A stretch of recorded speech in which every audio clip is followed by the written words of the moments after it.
주님의 평강이 우리 모든 삶의 자리에 함께 하시길 축복하며 기원합니다. 오늘 말씀 제가 같이 한번 따라해 볼까요? 너를 위하여 우상을 만들지 말라. 너를 위하여 우상을 만들지 말라 라는 제목으로 함께 말씀을 나누겠습니다.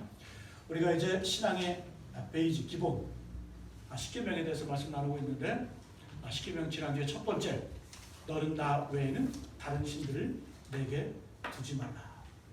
어떤 의미가 있다고 했습니까? 하나님 중심주의. 우리 인생의 모든 과정 가운데, 모든 선택, 시간표, 또 모든 삶의 문제 가운데 하나님이 과연 내 삶의 최우선순위인가? 그걸 판단하고 결단하라고 우리 하나님께서는 말씀하십니다. 너는 나 외에는 다른 신들을 내게 두지 말라. 오늘 10계명 두 번째, 너를 위하여 우상을 만들지 말라. 우리가 이 말씀을 보기 전에 10계명에는 두 가지 정신이 있습니다. 마음을 다하고 뜻을 다하고 정성을 다하여 주 너의 하나님을 사랑하라. 하나님 사랑이죠, 그죠? 그래서 10계명 1계명부터 4계명까지는 우리가 하나님을 어떻게 사랑할 수 있는지, 그 사랑하는 방법이 뭡니까? 너는 나 외에는 다른 신들을 내게 두지 말라. 오늘 말씀, 너희를 위하여 우상을 만들지 말라. 세 번째는 내 이름, 여호와 하나님의 이름을 망령되게 함부로 부르지 마라. 네 번째는 뭡니까? 안식일을 기억하여 거룩하게 지켜라. 이 네 가지가 하나님을 사랑하는 방법이에요. 그리고 5계명부터 10계명까지는 우리 이웃을 어떻게 사랑할 수 있는지, 부모를 공경하라, 살인하지 말라, 가늠하지 말라, 도둑질하지 말라, 쭉 계명이 이어집니다. 그래서 10계명을 두 가지로 요약하면 하나님 사랑과 이웃 사랑, 이것을 한 가지로 요약하면 사랑입니다. 사랑. 자, 그러면 이 율법의 요약이 613가지의 율법의 요약이 10계명인데 이 율법 10계명이 우리에게 왜 필요할까? 먼저 우리가 우리 인간 사회를 한번 보세요. 사람과 사람 사이에 우리 인간과 인간이 함께 살기 위해서, 함께 공존하기 위해서 꼭 필요한 게 있어요. 그게 뭘까? 법이겠죠. 법이 없고 무법하고 불법이 횡행하면 그 사회는 정상적인 사회가 아닙니다. 우리가 올바르게 정상적으로 함께 더불어 살기 위해서는 반드시 법이 필요합니다. 규칙이 필요합니다. 그래서 이 함께 살기가 안 되는 사람들, 법을 어기는 사람들은 어디로 보냅니까? 감옥으로 가야죠. 왜? 더불어 살기 안 되기 때문에, 공존이 안 되기 때문에 감옥으로 가는 거예요. 살인하거나, 또 강도짓을 하거나, 흉악범을 저지르거나, 이렇게 하면 함께 살기가 안 되잖아요. 그래서 감옥으로 보내는 거예요. 여러분, 우리가 인간과 인간 사이 함께 살기 위해서 법이 필요하다고 하면 하나님과 우리 사이도 마찬가지예요. 하나님과 우리가 함께 공존하기 위해서는 일정한 법이 필요합니다. 규칙이 필요합니다. 그게 뭘까? 율법이라는 거예요. 율법. 그리고 그것을 요약한 10계명이 바로 우리와 하나님이 함께 더불어 살기 위한 꼭 필요한 그런 말씀 10계명입니다. 예를 들어서 이 율법, 특별히 10계명은 우리를 귀찮게 하거나 힘들게 하려고 주신 것이 아니에요. 분명히 아세요? 10계명은, 하나님의 율법은 하나님이 우리에게 뭐 하시게요? 복 주시기 위해서 주신 거예요. 너희들 이렇게 살면 복 받아. 이렇게 사는 게 하나님 백성답게 사는 거야? 하나님 자녀답게 사는 거야? 그걸 가르쳐주기 위해서 이렇게 주신 것이 바로 10계명의 말씀입니다. 또 이 하나님의 율법은 사랑의 사랑. 그래서 그 하나님의 계명들을 들여다보게 되면 하나님께서는 어려운 것을 하지 말라 그랬어요. 대신 쉬운 것을 하라 그랬어요. 살인하지? 뭔가 좀 이렇게 좀 반응이 있어야 좀. 살인하지? 말라. 도둑질하지? 말라. 간음하지? 말라. 물론 살인이 정상적인 사람은 어려운 거예요. 이게 안 되는 거예요. 도둑질도 물론 도둑질이 재능이 있고 쉬운 사람도 있어요. 그러나 도둑질은 정상적인 양심을 가지고는 안 되는 거예요. 그러니까 우리 인간의 본성상 안 되는 거는 하나님 어려운 것은 하지 말라고 했어요. 대신에 어떻게 해요? 안식일을 기억하여 거룩하게 지켜라. 안식, 쉼이 없으면 사람은 죽어요. 우리를 위해서 쉬라고 하셨어요. 부모를 공경하라. 부모를 패는 게 더 쉬워요? 부모를 공경하는 게 더 쉬워. 그래서 부모님을 공경하는 게 더 쉬워. 쉬운 것은 그러니까 율법은 사랑해요. 어려운 것은 하지 말라 그러셨고 대부분 쉬운 것은 하라고 말씀하셨어요. 이게 사랑이라는 거죠. 여러분 그렇습니다. 그래서 유대인들은 이 안식일 특별히 그런 얘기를 합니다. 유대인들은 우리가 안식일을 지켰더니 안식일이 우리를 지켜주더라. 그런 신앙의 고백이 역사의 고백이에요. 여러분 예전에 깜짝 놀랐어요. 토론토 갔더니 유대인들 아마 사는 지역이었던 것 같아요. 토요일날 오후에 운전하고 가는데 시커먼 까마귀 떼들이 막 물을 몰려가는 거예요. 그 저것들은 뭐지? 그러니까 막도 쓰고 시커먼 옷도 입고 뭐 저승사자처럼 예? 유대인들 뭐하러 가는 거예요? 안식을 지키기 위해서. 아무리 바쁘고 아무리 급한 일이 있어도 그들은 안식일을 범하지 않습니다. 생명처럼 여겨요. 왜? 우리가 하나님의 말씀인 하나님의 명령인 안식일을 지킬 때 그 안식이 우리를 역사 가운데 지켜주었다. 우리를 구원해내었다. 그런 고백이 있기 때문에 그들은 목숨을 걸고 안식일을 지켜내는 겁니다. 왜? 율법은 사랑이에요. 하나님을 복주시기 위한 그런 수단입니다. 여러분 오늘 6절에 한번 보세요. 나를 사랑하고 내 계명을 지키는 자에게는 언제까지? 천대까지 은혜를 베푸느니라. 우리가 하나님을 사랑을 하고 하나님의 율법 계명을 지키게 되면 1, 2대가 아니라 3, 4대가 아니라 천대까지 상징적인 의미죠. 영원히 우리에게 은혜를 베풀어 주신다. 이렇게 말씀하고 여러분 오늘 말씀 통해서 십계명 두 번째 너를 위하여 우상을 만들지 말라. 좀 더 자세하게 표현하면 우상을 만들지 말라. 우상을 섬기지 말라. 그리고 우상에게 절하지 말라. 왜? 우상을 만들다 보면 섬기게 되고 그것을 절하게 되기 때문에 오늘 본문을 쭉 보게 되면 그런 말이 나오죠. 우상을 어떤 형상도 만들지 말며 그것들을 섬기지 말라. 그리고 그것들에게 절하지 말라. 그죠? 오늘 말씀을 정확하게 표현하면 우상은 만들어서도 안 되고 또 섬겨서도 안 되고 절해서도 안 된다는 거예요. 자 그러면 하나님께서 우리를 향해서 너희를 왜 우상을 만들지 말라 이렇게 말씀하셨는데 이 우상은 무슨 뜻일까? 우상은 어떤 의미가 있을까요? 우상은 영어로 아이돌이죠. 아이돌. 돌 아이가 아니라 아이돌. 여러분 TV에 나오는 스타들, 스포츠 스타들 뭐 아이돌이라고 많이 하잖아요. 그죠? 그래서 이 아이돌은 선망의 대상이 되는 단어지만 이거 무서운 단어예요? 그 뜻은 뭐가 있는 거예요? 우상이라는 뜻이 있는 우상이라는 뜻. 그래서 아무런 검증 없이 사용되는 것 옳지가 않습니다. 네, 이 아이돌이라는 뜻은 어디서 나왔냐? 그리스어의 에이도스라는 단어, 에이도스라는 이 표현은 어떤 의미가 있냐면 모양, 형상이라는 뜻이에요. 어떤 모양, 형체를 말합니다. 이 에이도스에서 파생된 단어가 에이돌론이라는 단어인데 이 에이돌론은 이렇게 설명합니다. 이미지만 있고 실체가 없는 헛것. 다시요. 에이돌론. 이미지만 있고 실체가 없는 헛것.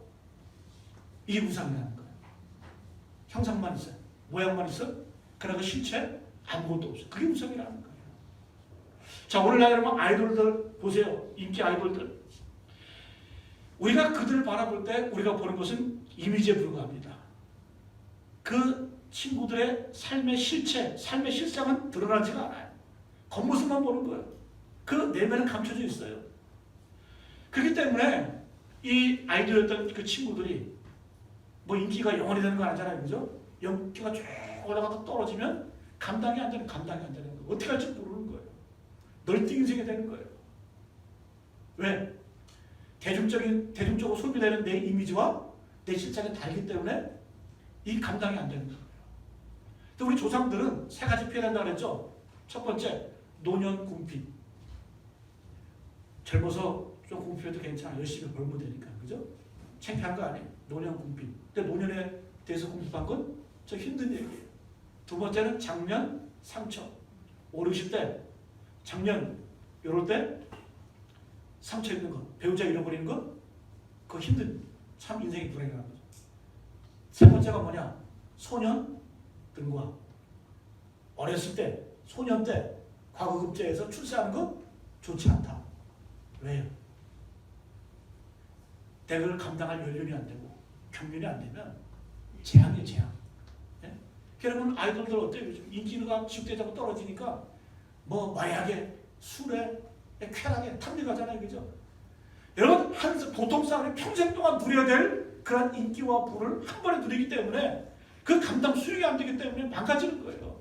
그건 복이 아니라 뭐예요? 그게 저주는 저주, 재앙이죠. 근데 오늘날 아이들이 뭘 우상으로 여깁니까? 그걸 우상으로 여기잖아. 근데 여러분 오늘 하나님께서도 마찬가지야. 너희들 이거 우상 만들지 마, 절하지 마, 섬기지 말라. 그럼 하나님께서 왜 이렇게 우상을 만들지 말라 그랬을까? 그냥 그게 대단하다고. 왜 주님께서 하나님께서 이렇게 무서운 말씀을 하실까? 왜 이렇게 나쁜가? 여러분 조이 데이비드만이라는 분은 이렇게 얘기를 했어요. 제가 이거 잘 들어보세요. 우상의 진정한 공포는 그것이 우리에게 아무것도 주지 않는다는 것이 아니라 우리가 가지고 있는 것을 빼앗아간다는 것이다. 우상의 의미가 왜 우상이 무섭다? 단순히 우상이 우리에게 아무것도 주지 않는다? 그런 의미에서 우상이 무서운 게 아니라 우상을 우리가 섬기게 되고 우상을 만들게 되면 그것이 우리의 가진 것을 다 빼앗아간다는 거예요. 그래서 우상이 무섭다는 거예요. 여러분 하나님께서 아담과 하와를 만드셨잖아요. 사단이 어떻게 욕을 합니까? 선악과 하나 던져주고 다 빼앗아가잖아요. 하나님과의 모든 관계를 끊어버리잖아요. 사단이 한 일이 그거라는, 사단이 끊임없이 우리를 유혹하면서 하나 던져주는 것 같지만 여러분 귀신을 섬기는 사람들 보세요. 무당들 불쌍해요. 매여서 해놓지 못해요. 하나 던져주고 모든 걸 다 빼앗아간 거예요. 온 정신, 온 영혼을 다 빼앗아. 그게 우상이라는 거예요. 그래서 하나님께서 철저하게 금하게 뭐다? 우상을 만들지 말라. 그것을 전하지 말라.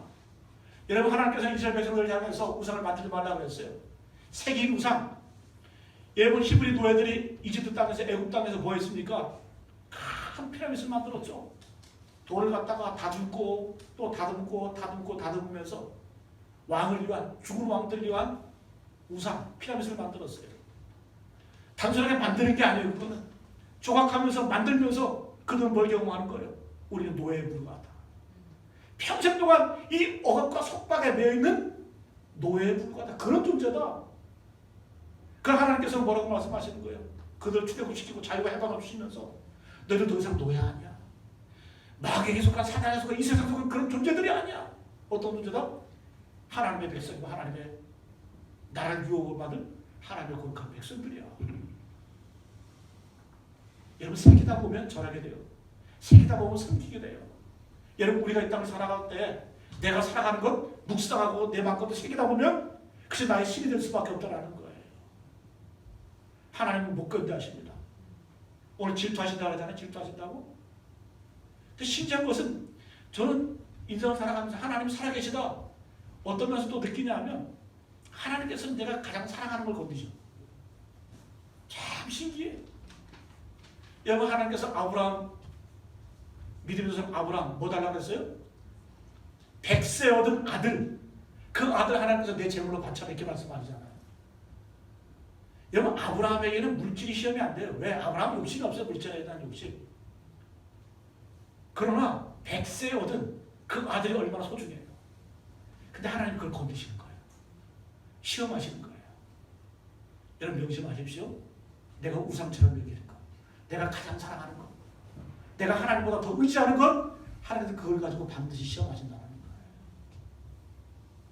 그래서 주님께서는 뭐라고 말씀해요? 무조건 너를 위하여 우상을 만들지 마라 이렇게 명령하시는 거예요. 자, 이 우상이라고 하는 것, 이 우상에 대한 금지는 기독교만 있는 거 아니에요. 불교에도 이런 얘기가 있어요. 불교의 어떤 깨달음 수행 과정에서 이런 얘기를 합니다.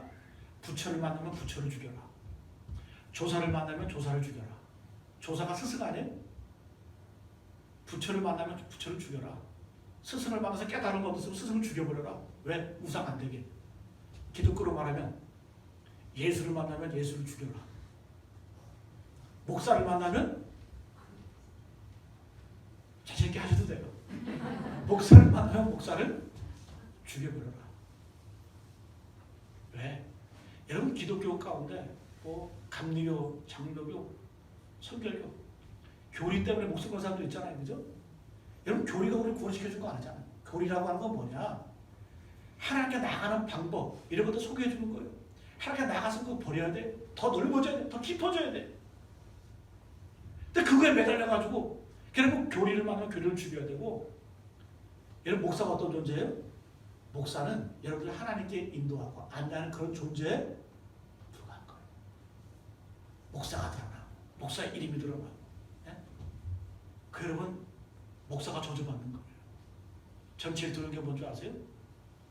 하나님 목사 끝까지 70세까지 목사답게 하다가 끝내게 해주십시오.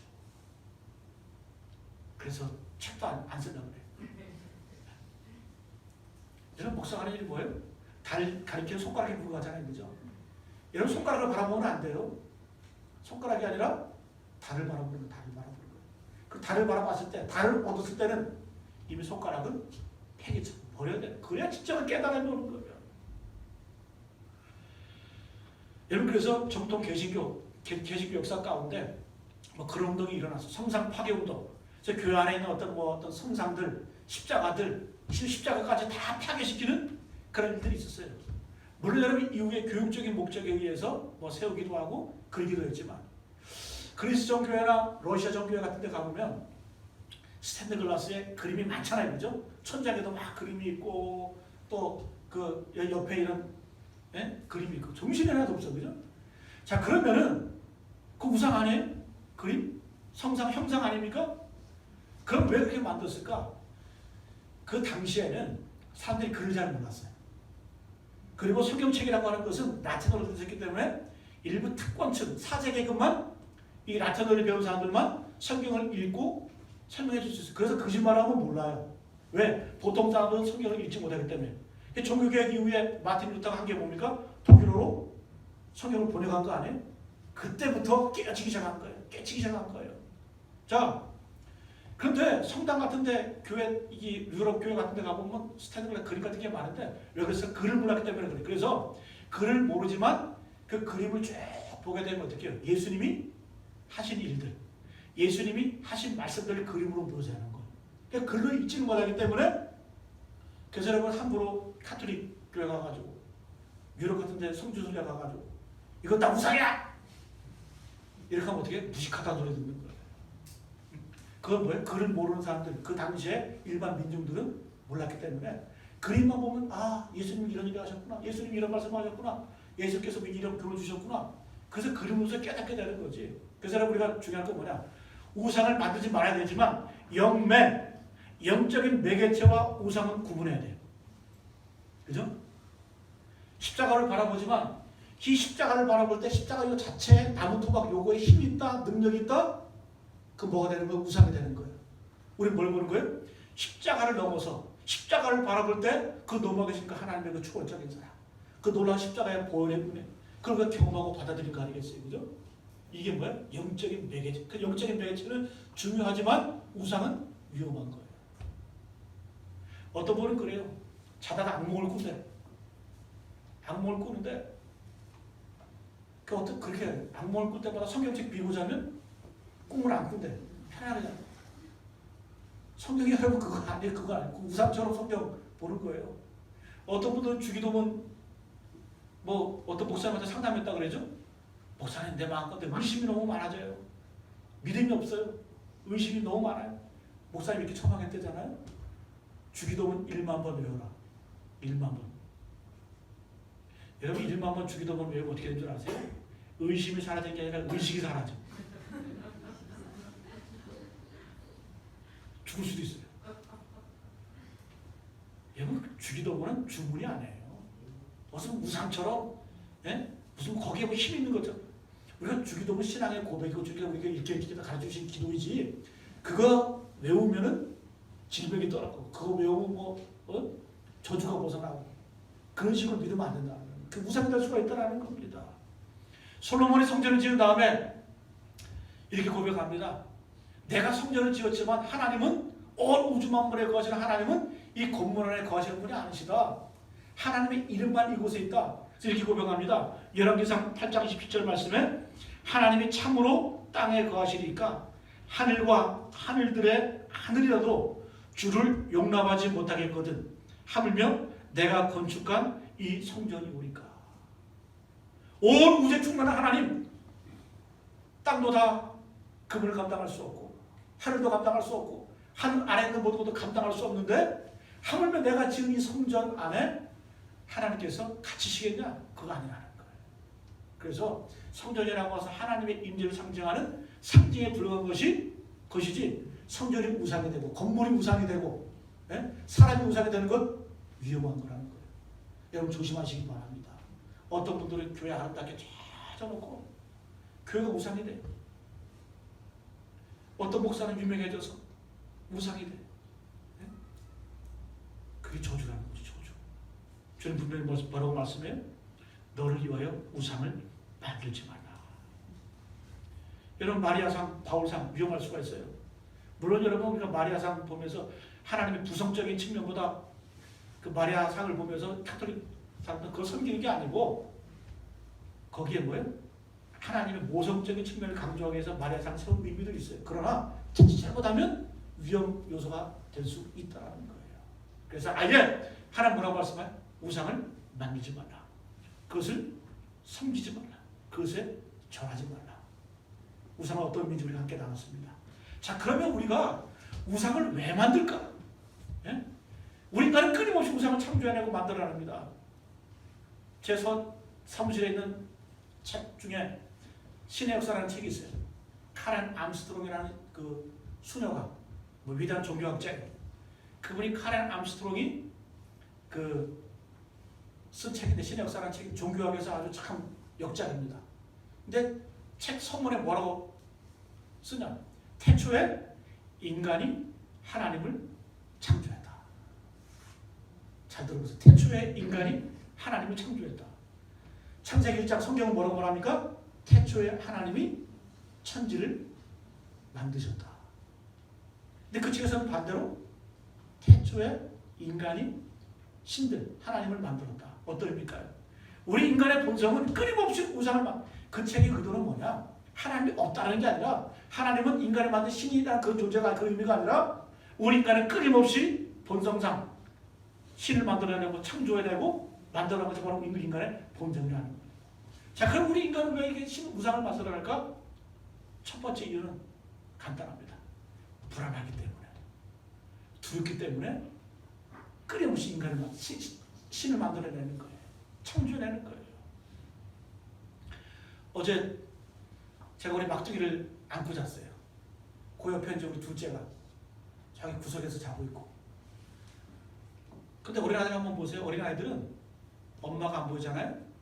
그러면은 아무리 좋은 거 갖다 주고 아무리 맛있는 거 갖다 줘도 소용이 없어. 울부짖어.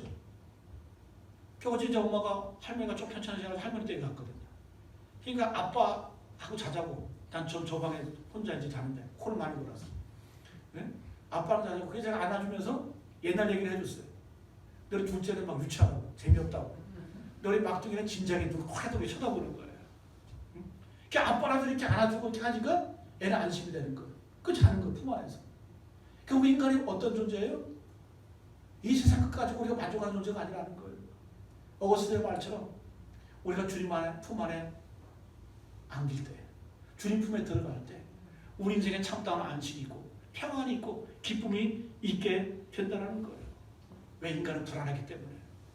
여러분, 인간은 불안하기 때문에 이 불안을 해소하기 위해서 대응물을 찾습니다. 그래서 방법이 뭐냐? 첫 번째, 어떤 물건을 소유함으로 자기의 불안감을 해소하려고 해요. 어떤 분들 보면 끊임없이 막 모아. 명품도 모으고 뭐 자동차도 모으고. 왜? 그것이 나에게 만족을 좀 위로를 줄까 하고. 그게 됩니까? 아니죠. 근데 끊임없이 어떤 물건을 소유함으로, 가짐으로 내 불안이 해소될 수 있을 거라고 생각을 해요. 돈이 나에게 위로를 준다? 돈 여러분 얼마나 있으면 만족할까? 조금만 더, 조금만 더, 조금만 더 이렇게 하시면 인간들 생각 안 해요? 그것이 우리의 인생에 만족을 주지 못한다는 거예요. 또 어떤 분은 끊임없이 맛있는 걸 먹음을 통해서 만족을 느껴요. 오늘은 이고 내일은 저고 방황하면서 순리하면서 맛있는 거 찾아. 산속에 있는 음식점에 가보면 여자들이 왜 이렇게 많아? 남자들 직장생활 하면서 어디 가서 김밥 먹고 짜장면 먹고 라면 먹는데 좋은 건 여자분들이 다 먹는 것 같아요. 성경은 뭐라고 말하냐? 빌립보서 3장 1절 말씀에 그들의 신은 배요. 배가 그들의 신이라는 겁니다. 여러분가 먹는 거 좋아하는 것 이것도 우리 신이 될 수 있다는 거예요.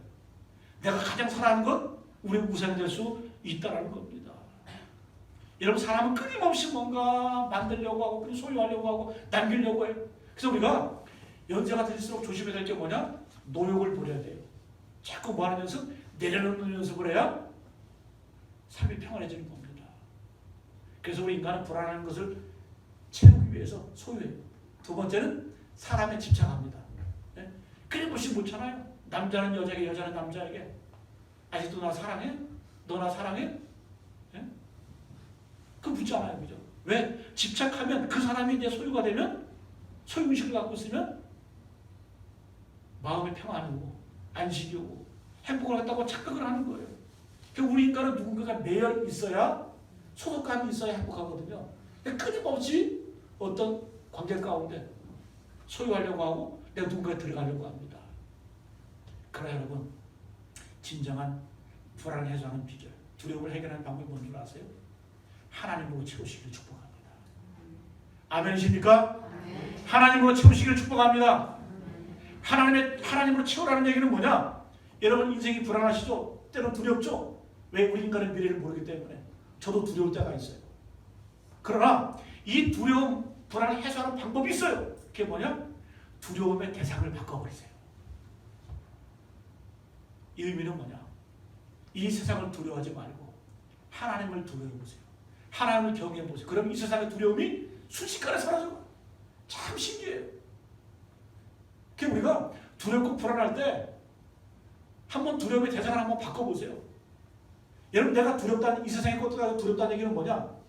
하나님을 두려워하지 않기 때문에 이 세상 것이 두려운 거예요. 지난주에 제가 설교하면서 예를 들었죠. 그죠? 다니엘의 세 친구 느부갓네살 바벨로니아의 그 느부갓네살 왕이 어마어마한 세계를 제패했던 왕 아니에요? 그 왕이 큰 신상 자기 모양을 따라서 신상을 만들어 놓고 내게 절해라. 온 백성들 온 국민들은 다 나에게 절하라. 절 안 하면 다 불에다 던져버릴 거야. 그때 여러분 다니엘의 세 친구는 어떻게 고백합니까? 만약에 우리가 죽어도 우리를 살려주지 않으셔도 하나님이 우리는 왕에게 절하지 않겠습니다.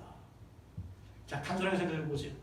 그들이 왕조차 그 당시에 거대 제국을 일으켰던 바벨론의 그 제국의 왕을 두려워하지 않았을 때 그 비결이 뭘까? 하나님을 두려워하기 때문에 왕을 두려워하지 않는 거예요. 하나님이 두렵지 왕은 두렵지 않다는 거예요. 그러니까 우리가 두려움의 방향을 바꾸고 대상을 바꾸면 이 세상의 것들이 더 이상 두렵지가 않은 거예요. 내가 먹고 살기 위해서 또 내가 또 사고를 당할까 두렵고 겁나시죠? 여러분 걱정하지 마세요. 하나님 두려워하시고 하나님 경외하세요. 이 세상 두려움 사라진다는 거죠. 출애굽기 1장에서 어떤 얘기가 나왔습니까? 히브리 산파 두 명에게 바로 왕이 명령하죠. 히브리 노예들이 점점 많아지니까 위협을 느끼는 거예요. 그래서 아들을 낳으면 다 죽여버려. 딸을 낳으면 살려줘. 그래서 이 히브리 산파들이 어떻게 결단을 내립니까? 그들이 하나님을 두려워하여 왕의 명령을 어겼다. 자, 우리 식으로 한번 생각해 보세요. 보이는 권력이 있어요. 보이는 힘이 있어요. 나를 죽일 수 있는 권력이 지금 내 눈에 보여요. 하나님은 보이지 않아요. 여러분은 누구 선택할 수 있을까? 어떤 권력에, 어떤 힘에 여러분들은 굴복할까? 솔직히 말해보세요. 저도 자신 없어요. 선택하라는 걸 판단하는 거예요. 여러분, 히브리 산파들은 하나님을 두려워했기 때문에 왕의 명령조차도 어길 수 있는 거예요.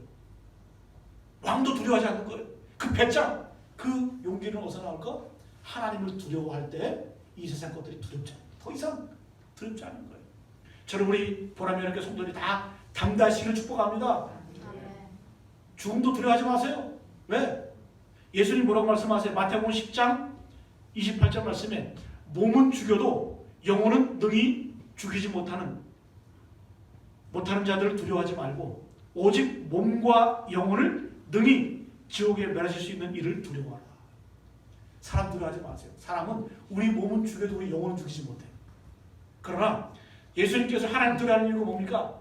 우리의 몸과 영혼까지 다 죽여 멸하실 수 있는 그 하나님, 그 하나님을 두려워하는 거예요. 두려움의 방향을 바꾸라는 거예요. 두려움의 본질이 무엇인지 우리가 깨달으라는 거예요. 여러분 하나님을 두려워하시고 하나님을 경외하시기를 축복합니다. 아멘. 여러분 인생이 두려울 때마다 우리가 읽으면 좋은 시편이 있어요. 시편 8편, 시편 8편, 19편, 104편은 창조신. 특별히 시편 8편은 이런 고백이 있습니다. 여호와 우리 주여, 주의 이름이 온 땅에 어찌 그리 아름다운지요. 주의 손으로 지은 달과 별을 내가 보니, 주의 손가락으로 베푸신 해와 달 내가 보니. 그러면 사람이 무엇이간데 주께서 저를 생각하시면 인자가 무엇이간데 저를 생각하시나이까. 자, 어떤 의미냐? 그 당시에 해와 달과 별은 인간의 숭배 대상이었어요. 해를 바라보면서 절했고 달을 보면서 절했어요. 그러나 이 시편의 기자가 외치는 건 뭐예요? 그것은 뭐다? 하나님의 손가락으로 만든 피조물에 불과하다. 그 당시에 천둥이 치고 번개가 치면 둘러 떨었어요. 아, 신이 놓였나 보다, 귀신이 놓였나 보다. 그 앞에 막 전하고 그랬어요. 그러나 시편 기자는 혁명적인 선포를 합니다. 그것들은 아무것도 아니다. 하나님의 손가락으로 만든 피조물에 불과하다. 우리는 어떤 존재다? 하나님께서 천사보다 조금 못하게 하나님 창조하신 그 우주를 관리하고 정복하고 온 우주에 충만한 그런 위대한 존재라는 거예요. 그 하나님이 나의 하나님이 되시고 나의 아버지가 되신다. 여러분 이렇게 생각하면 이 믿음이 있으면 두려울 게 뭐가 있겠어요? 여러분들 담대하시길 축복합니다. 저는 그래서 뭐 가진 거 없고 뭐 별거 없지만 나 담대해요. 어깨 피고 살아요. 어깨 좀 피고 사세요. 좀 하나님 백성답게. 이 땅에 그것에 매이지 말고 다 양보해버리시고, 우리가 하나님 바라보시고 정말 두려울 것을 두려워하고 하나님만 경외하시고 우리 모두 되시기를 간절히 축복합니다. 첫 번째, 인간은 왜 두려워해요? 왜 우상을 만들어요? 불안하기 때문에, 두려워하기 때문에. 그럼 그걸 극복할 수 있는 방법이 뭐라고 했어요? 두려움의 방향을 바꾸는 거예요. 두려움의 대상을 바꾸는 거예요. 우리 하나님을 참으로 두려워하면 이 세상의 것도 두렵지가 않아요. 두 번째는 우리가 우상을 왜 끊임없이 만들어가냐? 나를 위하여 우상을 만드는 거야. 나를 위하여. 자, 오늘 우리 4절 한번 보실까요? 4절 말씀. 너를 위하여 새긴 우상을 만들지 말고. 누구를 위해서 우상을 만들었다고요? 너를 위하여 우상을 만들지 말고. 하나님이 말씀하시는 거예요? 너희들이 우상 만든 거는 나 때문이 아니다. 너희들 때문이다. 니들 이익을 위해서 만드는 거다. 여러분 레위기 20장 1절 말씀에도 너희는 자기를 위하여 우상을 만들지 말지니, 이 말씀에서 누구를 위해서 만든다고 이 인간은? 나를 위해서 우상을 만든다라는 거예요. 여러분 우리가 뭐 하나 성상 잘 만들고, 여러분 이스라엘 백성들이 금송아지 만든 이유가 뭐예요? 이것이 우리를 애굽에서 구출한 하나님이다. 하나님 잘 섬기기 위해서 그 우상, 그 금송아지 만든 거예요? 아니죠. 자기들의 불안을 해소하기 위해서, 자기의 두려움을 떨쳐내기 위해서 하나님 섬기는 것 같지만, 그러나 자기들을 위해서 우상을 만들었다는 거예요. 하나님은 우리에게 말씀하십니다. 너희들 우상 만드는 건 나를 위하는 것 같이 거짓말하지 마. 니들 이기고 있어. 너를 위해서 우상 만드는 거야. 그 속에 들어가면 자기를 위해서 사람들은 끊임없이 우상을 만들어가는 거예요. 그래서 사탄이 하는 역할이 뭐냐? 나를 위한 끊임없는 욕망을 부추깁니다. 사단의 손에서. 그리고 매어 벗어나지 못하게 하는 것이 바로 이 사단의 계략이라는 거예요. 여러분 한번 살아보세요. 여러분 왜 사세요? 교회 왜 나오세요? 솔직히 말하면 나를 위한 거 아닙니까? 내가 잘 살기 위해서, 내가 잘 먹고 잘 살기 위해서, 내 가정이 잘 되고 내 자녀가 잘 되기 위해서. 엄밀히 한번 생각해 보세요. 여러분 하나님 나의 인생의 목적입니까? 하나님만 나의 주인 되십니까? 엄밀히 보면 다 자기 중심 거예요. 교회를 결정할 때도 그래요. 자기에게 편한 곳, 자기에게 유익이 되는 곳, 다 판단의 중심이 누구에게 있다? 나에게 있는 거야. 나에게 있는 거. 하나님의 어떤 그 판단, 하나님의 결정을 안 줄 리 없어요. 그 쉽게 교회를 옮기고 이 교회 갔다 저 교회 갔다. 마치 여러분 신앙을 구걸하는 거죠.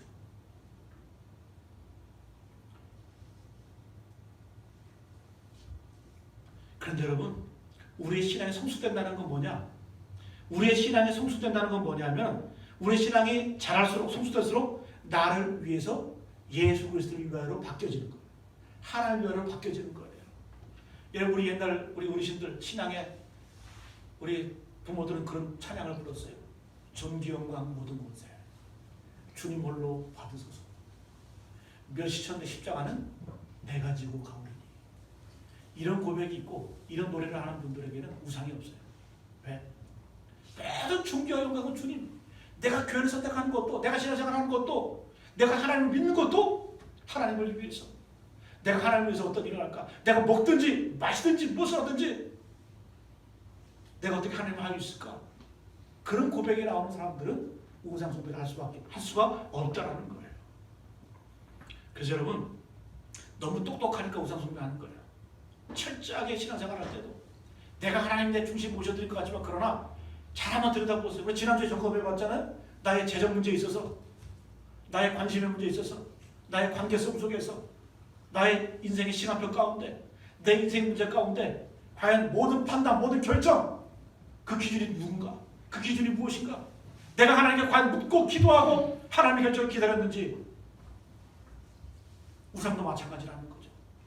우리가 우상 만드는 건 끊임없이 나를 위해서. 온 세상의 중심은 나야. 천상천하 유아동전.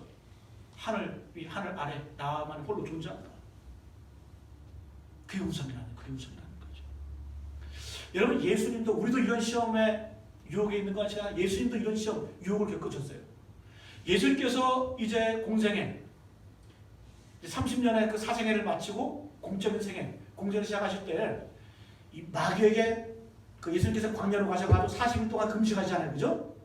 그리고 40일 금식하신 다음에 사단 마귀가 예수를 광야로 끌고 가서 시험하잖아요, 그죠? 유명한 시험이, 첫 번째 시험이 뭡니까? 돌로 떡을 만든다. 두 번째는 성전 높이 꼭대기에 올라가서 뛰어내려라. 그럼 천사가 와서 보여줄 거 아니냐? 하나님의 아들임을 증명해라. 세 번째 요구 뭡니까? 사탄 마귀가 천하만국을 다 보여주면서 나 마귀에게 한 번만 절하면 이 천하만국 다 주겠다. 자, 요 유혹을 단순하게 표현하면 너를 위해서 살아가는 거예요. 지금 주님 배고파요. 40일 동안 굶었어. 금식했어. 근데 마귀가 당장 요구하는 건 뭐예요? 너 하나님의 아들이지?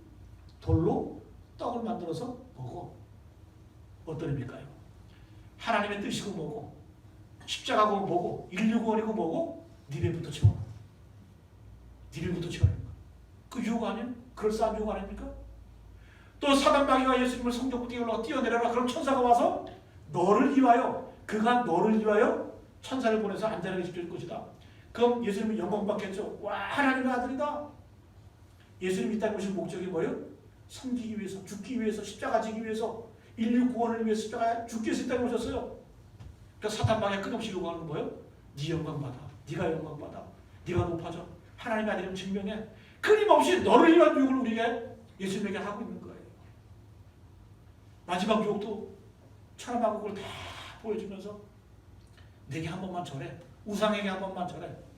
그럼 다 천하만국을 다 줄게. 너를 위하여 내가 천국을 다 줄게. 이게 사탄의 유혹이라는 거죠. 끊임없이 여러분, 우리 우상의 유혹에 빠진 이유가 뭐냐? 나를 위해서. 우리의 믿는 그 신앙, 믿음들은 하나의 인생의 액세서리밖에 불과하잖아. 내가 힘들고 어려우면 아유, 좀 쉬어도 되겠지. 왜? 나 중심이기 때문에. 철저하게 신앙생활도 나 중심으로 하기 때문에 그런 생각이 나는 거예요. 그런 이야기를 할 수 있는 겁니다. 여러분, 철저하게 하나님 중심으로 사시기를 간절히 축복합니다. 자, 분명한 것은 뭐냐? 내가 사랑받고 내 배를 채우고 내가 뭐를 누리면 행복할 것 같죠? 아니에요. 우리 인간은 그래서 행복한 거 아니에요. 여러분, 우리는 이것을 위해서 태어난 존재가 아니라는 거예요. 여러분, 때로는 극단적인 선택을 하는 분들을 한번 보면 이기적인 사람이 극단적인 선택을 합니다. 왜? 내가 누군가의 아버지고, 내가 누군가의 엄마고, 내가 누군가의 딸이고 아들이라고 한다면 어떻게 그런 선택을 합니까? 나만 생각하기 때문에 그런 선택을 하는 거 아니에요? 이기적인 거 아니에요? 여러분 주님께서 우리에게 가르쳐주신 게 뭐예요? 십자가를 달려 죽으시고 우리를 위해서 하나님의 아들이신 예수께서 우리에서 죽으셨어요. 우리 인간을 모든 죄에서 해방시켰었어요. 그 사람은 어떤 사람입니까? 아가페적인 부조건적인 사람인 거예요. 죄인 의인 구별하지 않고 우리가 아직 죄인 되었을 때, 우리가 아직 연약할 때, 우리가 아직 하나님을 알지 못할 때 그분이 우리를 사랑하셔서 우리를 구해주신 거예요. 인자가 온 것은 섬김을 받으려 함이 아니라 오히려 섬기려 하고 자기 목숨을 많은 사람의 대성물로 주려 합니다. 그래서 우리가 하나님의 형상을 닮아간다는 얘기는 뭐냐면 나를 위한 삶의 모습에서 너를 위한 모습으로, 이타적인 모습으로, 베푸는 모습으로, 주는 모습으로 살아갈 때 우리가 어떻게 해요? 하나님의 형상을 회복하는 그런 삶을 살게 되는 줄로 믿습니다. 여러분 절대 나를 위해서 살 때 행복하지 않아요. 우리 행복은 어디 있는 거예요? 내가 너를 위해서 살 때, 함께 더불어 살 때, 그거를 진짜 행복인 줄로 믿습니다. 여러분 마지막으로 한마디만 하고 말씀을 마치겠습니다. 저는 20대 때 종교학을 공부할 때 제가 충격적인 두 가지 사건이 있었어요. 첫 번째는 뭐냐? 우리나라에 그 유명했던 그 무당 있죠? 김금화. 그 김금화. 큰 무당이죠. 그분 얘기를 한번 들었을 때 한 번은 제 스승이신 정양무 신부님 얘기를 한번 들었을 때 두 번 충격받았어요. 아직까지 평생 동안 잊혀지지가 않아요. 그 무당 김금화 그분에게 사람들이 질문하는 거예요. 당신 우상 숭배하는 거 아니냐? 미신 아니냐? 예? 귀신 섬기는 거 아니냐? 그때 그분이 딱 한마디 하더라고요. 정신도 잘못 믿으면 미신이 되고 미신도 잘 믿으면 정신이 된다. 정신이 뭡니까? 올바른 신앙도 잘못 믿으면 미신처럼 믿을 수 있다는 거예요. 우상 숭배할 수 있다는 거예요. 저는 그 어르신이 참 어떻게 통찰력이 있는지, 비록 무당이고 귀신 섬기지만 그 영혼은 불쌍한 영혼이지만 어찌가 우리에게 깨닫는 바가 있잖아요. 우리가 하나님 믿는 것 같아요. 여러분 하나님 어떻게 섬기세요? 내가 하나님 잘 믿는 것 같고 그러나 그 본질 내면 한번 들어가 보세요. 다른 거에 하나님을 하나님으로 모시고 사는가? 하나님을 내 인생의 주인으로 삼고 있는가?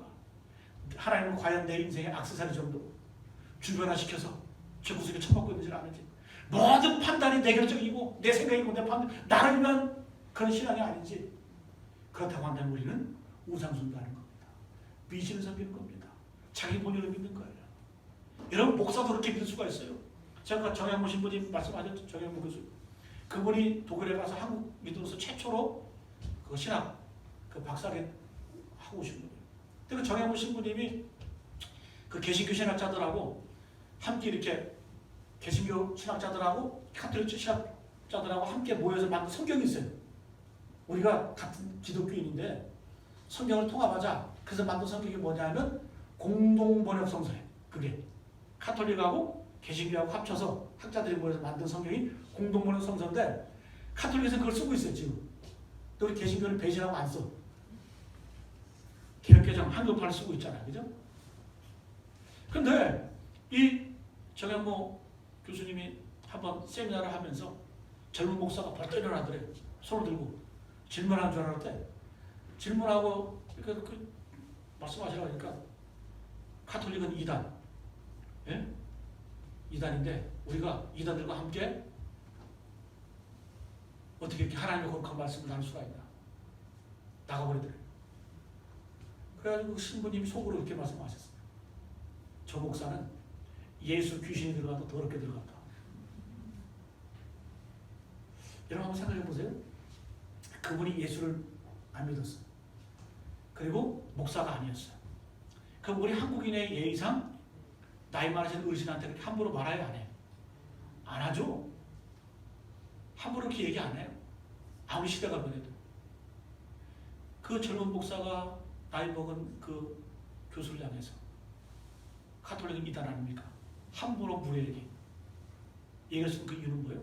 목사이기 때문에, 예수 믿기 때문에, 내가 예수 잘 믿는다고 착각하기 때문에, 내가 하나님 잘 섬긴다고 착각하기 때문에 무리할 수 있는 거예요.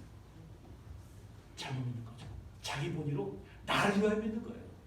그 신앙이 열심히 특심인 것 같고 잘한 것 같지만 그러나 그 속에 들어가면 철저하게 자기 이기적인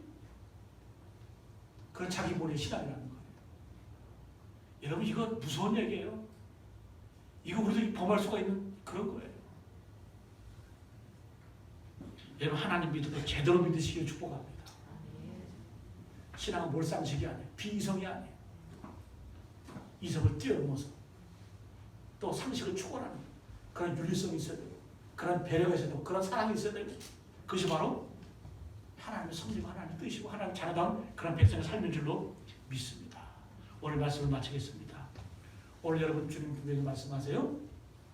너를 위하여 우상을 만들지 말라. 나를 위한 것 같지? 아니야. 그럼 너를 위해서 우상 만드는 거야.